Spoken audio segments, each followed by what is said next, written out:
Nagsisimula ang kwento 65 taon na ang nakalilipas, nang ang mundo ay halos nawasak ng isang digmaang nuklear. Ang elektrisidad at lahat ng sistema ng komunikasyon ay tuluyang na-wipes out sa isang gabi lamang, at ang buong mundo ay dumaan sa isang kakilakilabot na panahon. Pagkatapos, natuklasan ng isang siyentipiko ang puno ng Genesis sa kailaliman ng kagubatan ng Amazon. Ang mahimalang bulaklak nito ay may sapat na lakas upang magbigay ng kuryente para sa buong mundo. Dahil dito, nasimulan ng mga tao na muling buuin ang lahat. Kasunod ng imbensyon ito, lahat ng puno ng Genesis ay inilagay sa ilalim ng kontrol ng gobyerno. Pagkatapos ng digmaang nuclear, 70% ng mga batang ipinanganak ay nagsimulang magkaroon ng mga isyu sa genetic. Upang malutas ang problemang ito, isinama ng mga siyentipiko ang bahagi ng bulaklak sa DNA ng tao. Dahil dito, bawat tao ay ipinanganak na may ilang uri ng kapangyarihan mula pa noong sila ay nasa sinapupunan ng kanilang ina.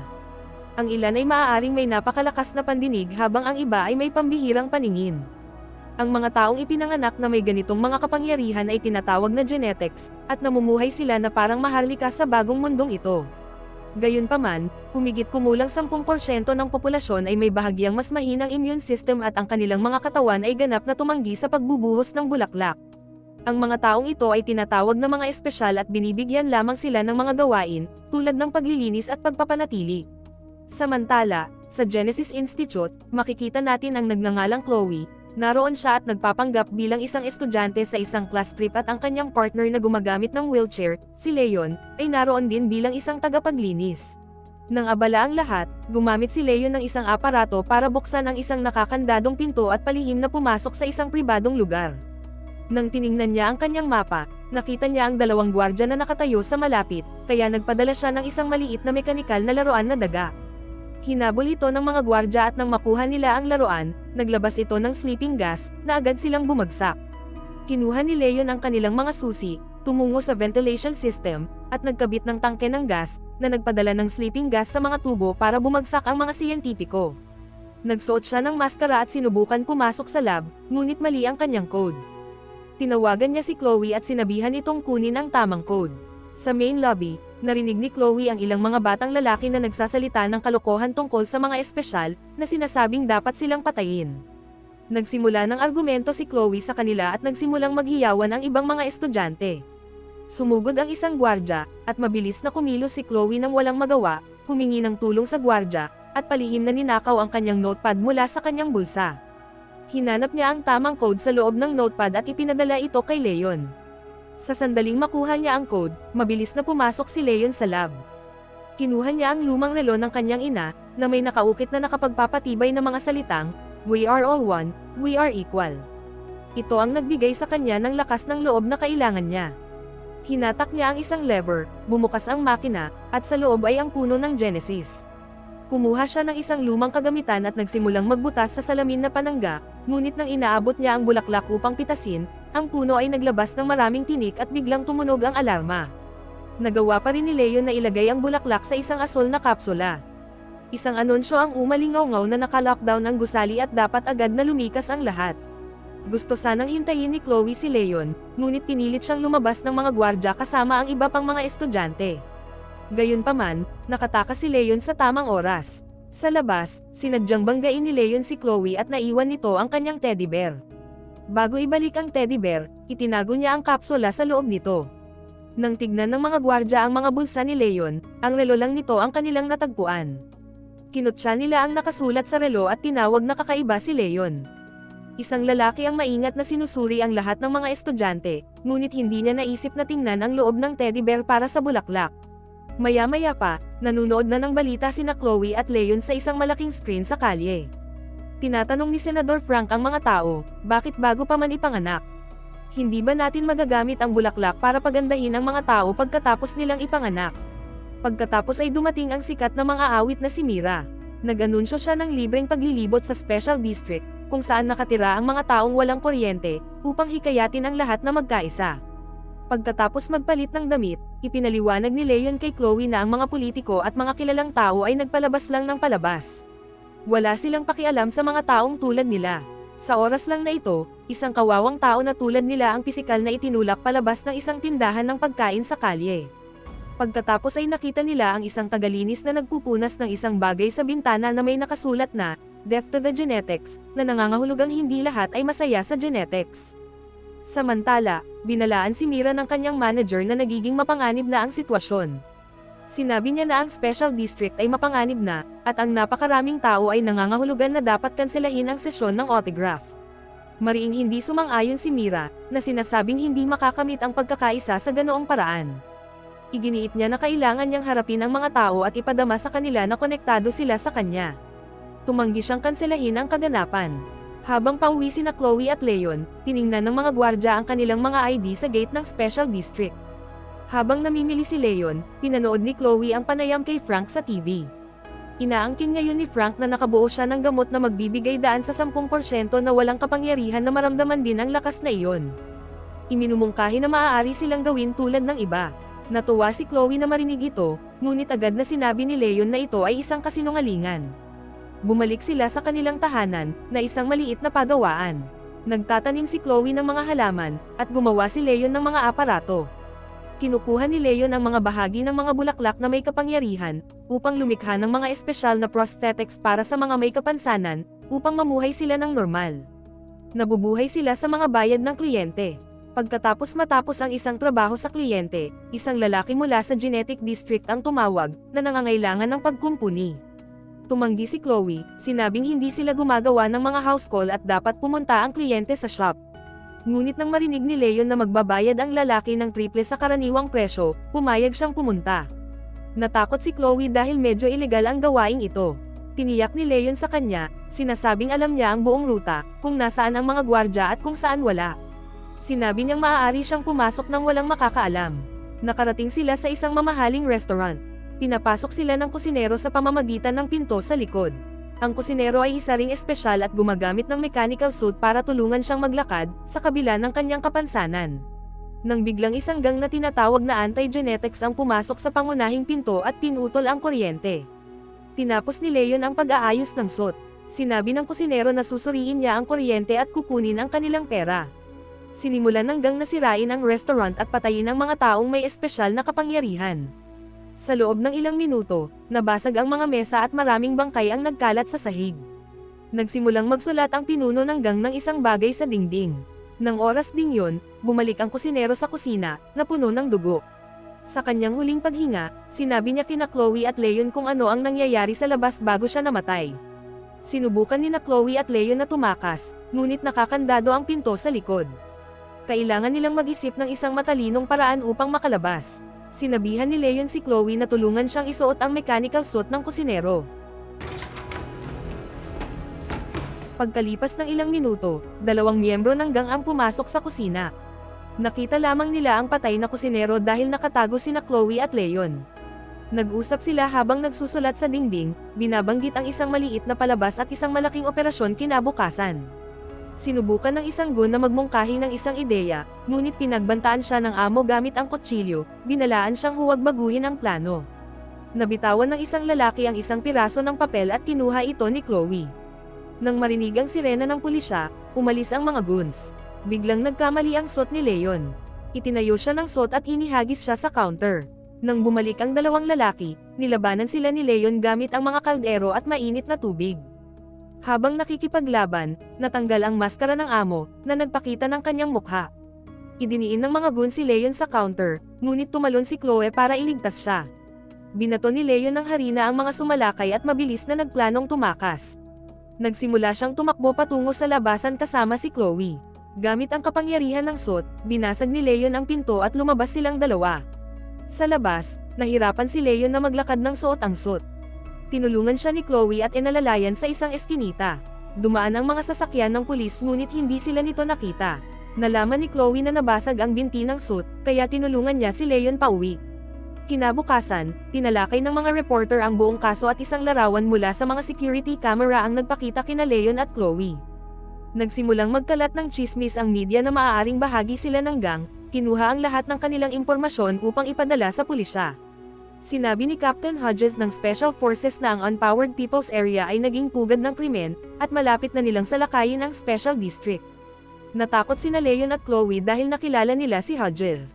Siya ang parehong pinuno ng gang na ang mukha ay nakita nila noong laban kahapon. Binuksan ni Chloe ang dyaryo at napagtanto na ito ay isang flyer para sa konsyerto ni Mira, na may maliit na mapa na nakaguhit dito. Nauunawaan nila na plano ng gang na atakihin ang konsyerto at ang mga taong katulad nila ang masisisi dito. Nagsimulang mag-impake si Leon ng kanyang mga gamit ng may takot, gusto niyang umalis sila sa lungsod, ngunit iginiit ni Chloe na dapat nilang iligtas ang mga tao. Sinabi niyang silang dalawa lang daw ang nakakaalam kung saan mangyayari ang pag-atake, at maraming inosenteng tao ang mamamatay doon, umiiyak habang sinasabi niyang hahayaan ba natin itong mangyari.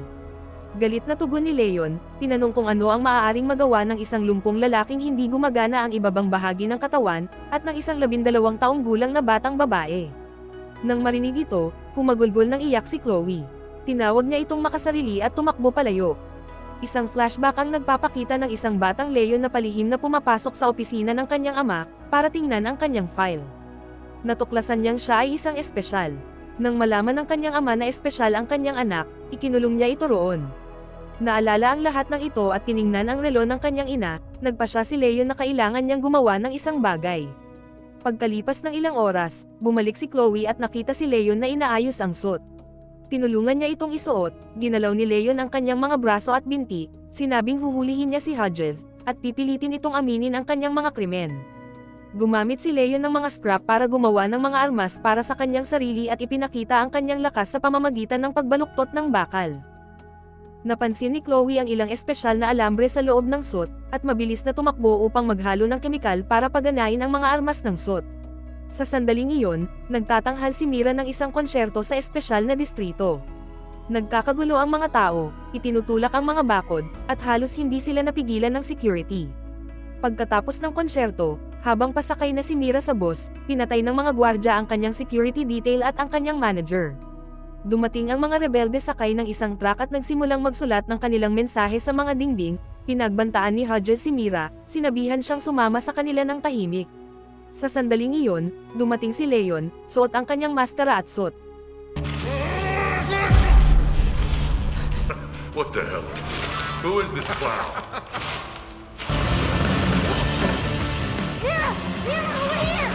Nakipaglaban si Leon kay Hodges at sa kanyang mga tauhan.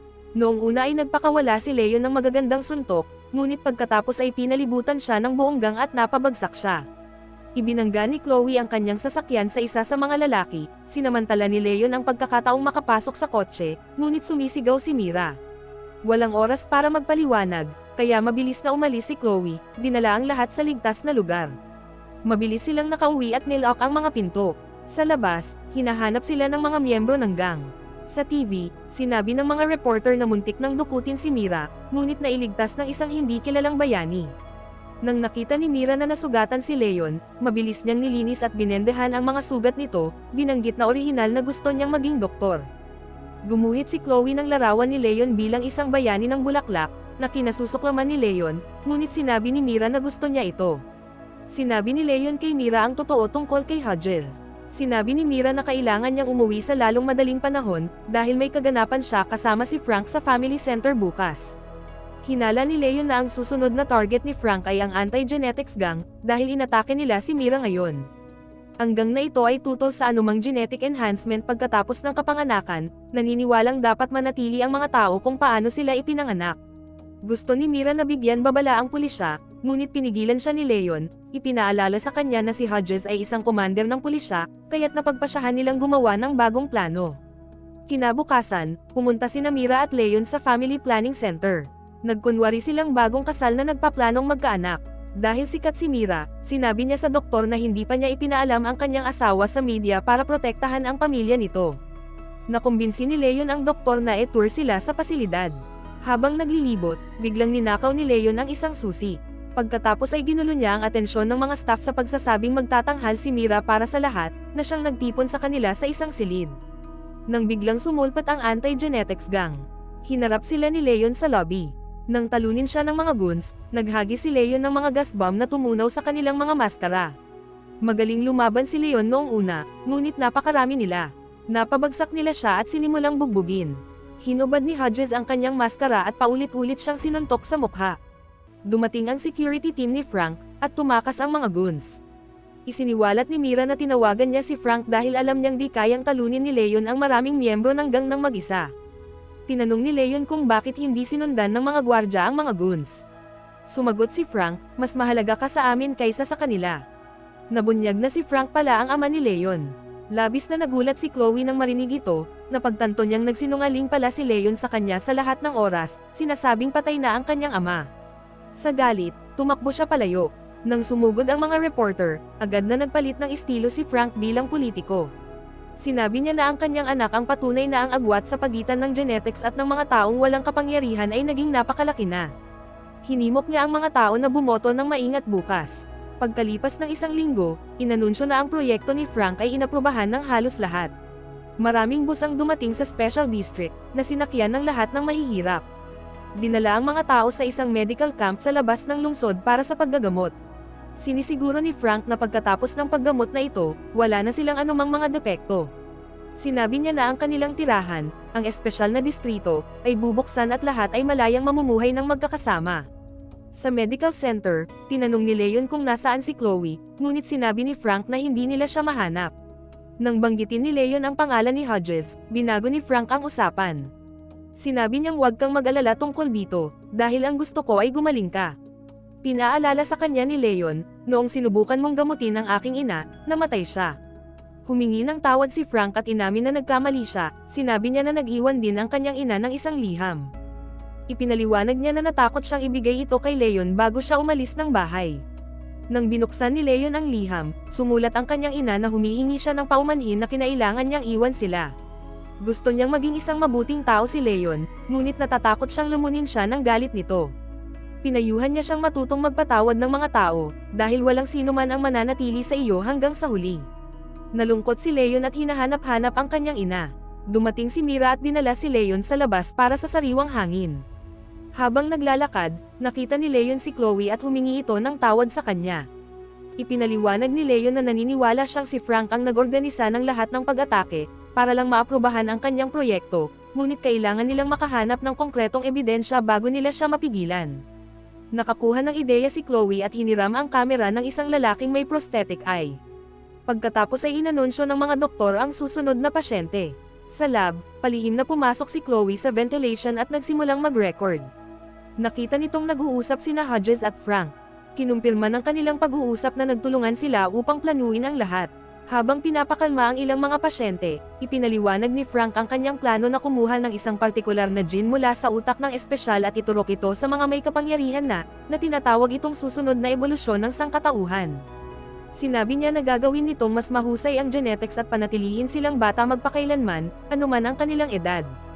Inamin niya na wala siyang pakialam sa mga espesyal. Gusto lang niyang gamitin ang mga may kapansanan na ito upang kunin ang gene. Maya-maya, pinatugtog ni Chloe ang recording para sa lahat ng nasa tolda. Umiiyak si Mira at humingi ng tawad sa lahat ng mga espesyal dahil sa hindi niya alam ang katotohanan. Inulit ni Leon ang mensahe ng kanyang ina. Lahat tayo ay pantay-pantay, at kaming may mga kapintasan, tao rin kami. Hinikayat niya ang lahat na lumaban. Pagkatapos, hiniling niya agad na ibalik ang kanyang suit. Sinabi rin sa kanya ni Chloe na ninakaw na niya ang mga susi ng bodega. Kinabukasan, pumasok si Frank at ilang nurse sa kwarto ni Leon para simulan ang kanyang paggamot. Suot ni Leon ang kanyang suit sa ilalim ng kumot. Agad niyang hinawakan ang kanyang ama at inagaw ang iniksyon mula sa mga nurse. Nagmakaawa si Frank, sinabing ginawa ko ang lahat ng ito para sa iyo anak. Gusto kitang pagalingin. Ngunit sumagot si Leon, isa kang halimaw, wala nang iba pa. Ikinulong ni Leon ang kanyang ama sa loob ng silid. Kumuha siya ng ilang pampasabog mula kay Chloe at tumakbo patungo sa security room. Nilabanan niya ang mga gwardya roon, ngunit napindot ng isa ang alarm button. Ikinenek ni Chloe ang camera sa isang computer, upang i-upload ang buong recording bilang ebidensya para sa pulisya. Hinalikan ni Mira si Leon bago ito umalis, sinabihan itong bumalik ng ligtas. Sa lugar ng mga tent, dumating si Hodges kasama ang kanyang mga tauhan. Pinalibutan sila ni Leon at ng mga espesyal, at sumiklab ang isang matinding labanan. Ang mga espesyal ay mayroon lamang mga normal na gamit tulad ng mga kaldero at tubo, ngunit ang kanilang malaking bilang ay nagpapanatili sa laban na pantay. Ang suit ni Leon ay nagbigay sa kanya ng lakas upang labanan ang maraming umaatake ng sabay-sabay, ngunit humingi si Hodges ng armadong suporta, at marami pang tao ang dumating. Maraming espesyal ang nasugatan. Nakikipaglaban si Leon kay Hodges ng isa sa isa, ngunit nagawa ni Hodges na pabagsakin si Leon, na sinubukan gumapang palayo. Sa security room, isang lalaki ang humawak kay Mira sa leeg, ngunit may dumating na isang espesyal at mabilis na napatay ang umaatake. Sa wakas ay natapos na ng computer ang pag-upload ng footage, at agad na tumawag si Chloe ng pulis. Sa lab, gumagapang si Leon para sa kanyang buhay. Naabutan siya ni Hodges at muling inatake. Ang kanilang laban ay lumipat sa mga mesa at control panel, binuksan ni Leon ang Genesis 3 machine at may inihagis na nabasag ang glass shield. Pagkatapos nito, sinunggaban ni Hodges si Leon, muling inatake, at inihagis sa mga makina na nabasag ang buong salamin. Papatayin na sana siya ni Hodges, ngunit biglang nabunot ni Leon ang isang bulaklak. Alam niya na ang pagbasag ng bulaklak ay magiging sanhi ng pagputok ng mga spike sa puno. Ang mga spike ay tumagos sa mukha ni Hodges, at siya ay bumagsak. Dumating ang mga pulis at inaresto ang lahat ng tauhan ni Frank, at nakakita ng maraming ebidensya. Sumugod sina Chloe at Mira kay Leon, at sa pagkakataong ito, si Leon ay hinalikan si Mira. Pagkalipas ng isang linggo, inilantad lahat ng mga channel ng balita ang kasuklam-suklam na plano ni Frank. Sinasabi ng mga tao na isang lalaking nakamaskara ang nagligtas sa lahat, na may mga chismis na siya ay anak ni Frank, na itinanggi ng pulisya. Si Frank mismo ay tumakas, tinapos na ng gobyerno ang patakaran nitong paghihiwalay ng mga tao. Ngayon, malaya ang lahat na pumunta kahit saan. Nasira ang boses ni Mira noong labanan, kaya hindi na siya makakanta. Ngunit napakasaya niya na namumuhay kasama si Leon. Nagtatapos ang kwento sa panonood ni Frank sa kanyang anak mula sa malayo. Maraming salamat po sa inyong panonood at hanggang sa muli.